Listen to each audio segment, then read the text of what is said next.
Lake, an explosive volcanic crater.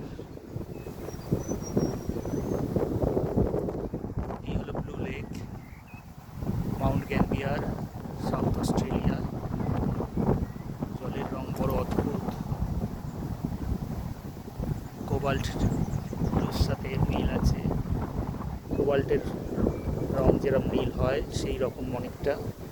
দূরে একটা অদ্ভুত নীল রং দেখা যাচ্ছে, চারপাশে লাইমস্টোনের লেয়ার। আগ্নেয়গিরির অগ্নুৎপাতের সঙ্গে প্রায় ৫,০০০ বছর আগে অগ্নুৎপাত হয়েছিল, ভলকানিক ইরাপশান হয়েছিল।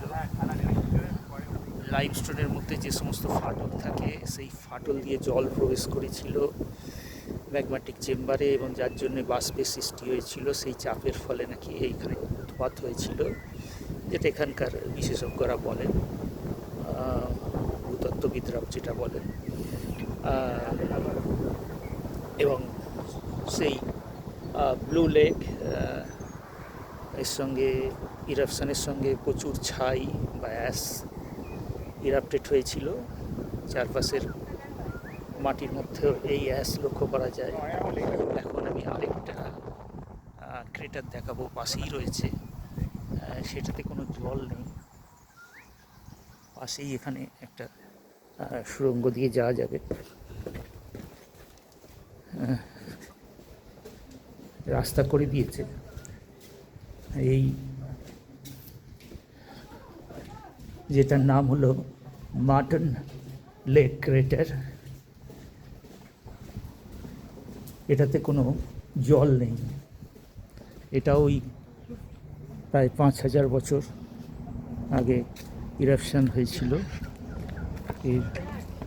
এটাতে কোনো জল নেই, চারিদিকে গাছপালা, জঙ্গল।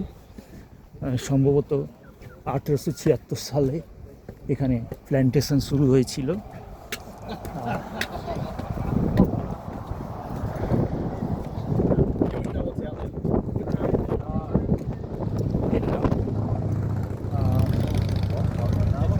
এই লেগ অফ মার্টন লেক ক্রেটার, এখানে কানাগুলো মানে প্রান্তগুলো খুবই উঁচু, পাড়গুলো কিনারা, এবং যেটাকে আমরা রিমল্যান্ড বলি, দূরে দেখা যাচ্ছে অনেক উঁচু একটা পাড় লক্ষ্য করা যাচ্ছে।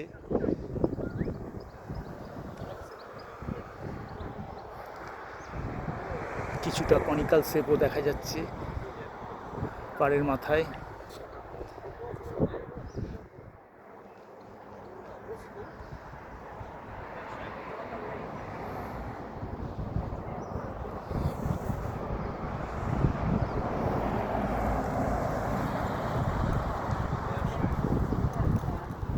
চারপাশে হাঁটতে গেলে এখন অনেক সময় লাগবে। এখান থেকে হাঁটবার রাস্তা রয়েছে, আগ্নেয়গিরির যে ক্রেটার বা জ্বালামুখ, সেই আগ্নেয়গিরির চারপাশ দিয়ে হাঁটার রাস্তা রয়েছে। Walkers only lake trail. এখন হাঁটতে গেলে প্রায় ১ ঘন্টা সময় লাগবে, চারপাশটা হাঁটতে গেলে। তারপর তো আস্তে আস্তে হাঁটবো হয়তো। চারপাশে মাটির মধ্যে এখানে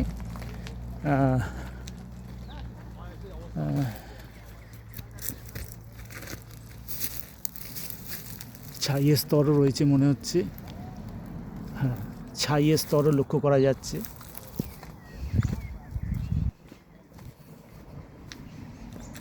সাদা লাইমস্টোনও আছে।